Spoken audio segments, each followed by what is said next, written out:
to me. You are my love, to me. টালিগঞ্জের পর্দায় একসময়ের ছোট্ট চমক এখন বড় পর্দার অভিনেতা। এই বর্ণনা নিখুঁতভাবে মিলে যায় সোহমের জীবনের সঙ্গে। দেবজিতের সঙ্গে যেদিন টালিগঞ্জে রাজত্ব করছিল, তখনই অনেক দর্শকের প্রিয় হয়ে উঠেছিলেন সোহম চক্রবর্তী।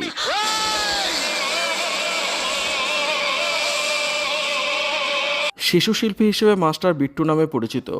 ছোট বউ সিনেমার মাধ্যমে রূপলী জগতে অভিষেক ঘটে তাঁর। সেখানকার ডায়লগ দিচ্ছি বাবা। আজও স্মৃতিতে থাকলেও তখন শিশুশিল্পী হিসেবে সোহমের অভিনয় দর্শক ও সমালোচকদের প্রশংসা কেড়েছিল। সত্যজিৎ রায়ের শাখা প্রশাখায় কাজ করা এই শিশুশিল্পীর প্রতিভা তখনই ফুটে উঠেছিল। আমি 1 নম্বরই জানি, 2 নম্বরই জানি।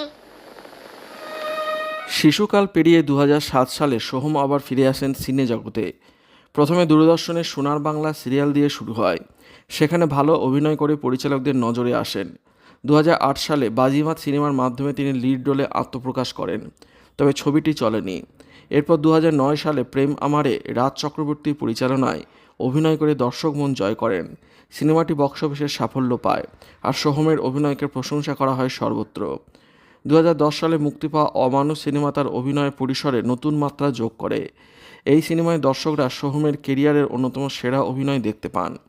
তার পারফরমেন্স এমন ছিল যে পশ্চিমবঙ্গের তৎকালীন সুপারস্টার জিতকে ক্ল্যাশে হারান তিনি। এরপর লে হালুয়া লে, জানেমান, বোঝে না সে বোঝে না সিনেমাগুলিতে অভিনয় করে আরও সমালোচক ও দর্শক মন জয় করেন। বিশেষ করে 2012 সালে মুক্তিপ্রাপ্ত বোঝে না সে বোঝে না সিনেমায় তার অভিনয় দর্শকদের মুগ্ধ করে। 2015 সালে শুধু তোমারই জন্য সিনেমা দিয়ে দেবের সঙ্গে কাজ করেও নিজেকে আবার প্রমাণ করেন। শেষ মুক্তি পাওয়া বহুরূপ সিনেমায় তার অভিনয় দর্শকদের সামনে আসে, কিন্তু আফসোস সিনেমাটি বক্স অফিসে সেভাবে সাফল্য পায়নি, যদিও অভিনয় নিয়ে প্রশংসা পান তিনি। 2016 সালে তৃণমূলে যুক্ত হওয়া থেকে শুরু হয় সোহমের ডাউনফল। প্রথম বিধানসভা নির্বাচনে পরাজিত হলেও 2021-এর ভোটে জয়ী হয়েছিলেন। সক্রিয় রাজনীতির সঙ্গে যুক্ত থাকলেও সিনেমা পুরোপুরি ছাড়েননি। উল্লেখযোগ্য ব্যাপার হলো, রাজনীতিতে যোগ দেওয়ার পর থেকেই আর কোনো সিনেমা সেভাবে হিট হয়নি।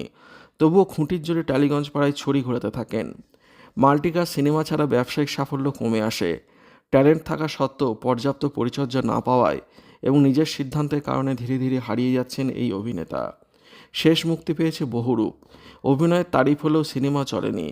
অভিনয়ের পাশাপাশি প্রযোজনাতেও হাত পাকানোর চেষ্টা করেছিলেন।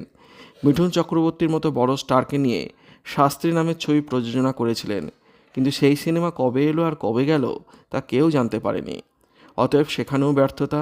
আজ হারিয়ে যেতে বসেছেন সোহম চক্রবর্তী। তবে টালিগঞ্জের দর্শকরা এখনও মনে রাখেন সেই সময়ে ঝলমলে সোহমকে, যিনি শিশু বয়স থেকে বড় পর্দা পর্যন্ত নিজের প্রতিভা দিয়ে সকলের মন জয় করেছিলেন। সোহমের গল্প মনে করিয়ে দেয়, প্রতিভা থাকলে হয়তো সবসময় সাফল্য আসে না।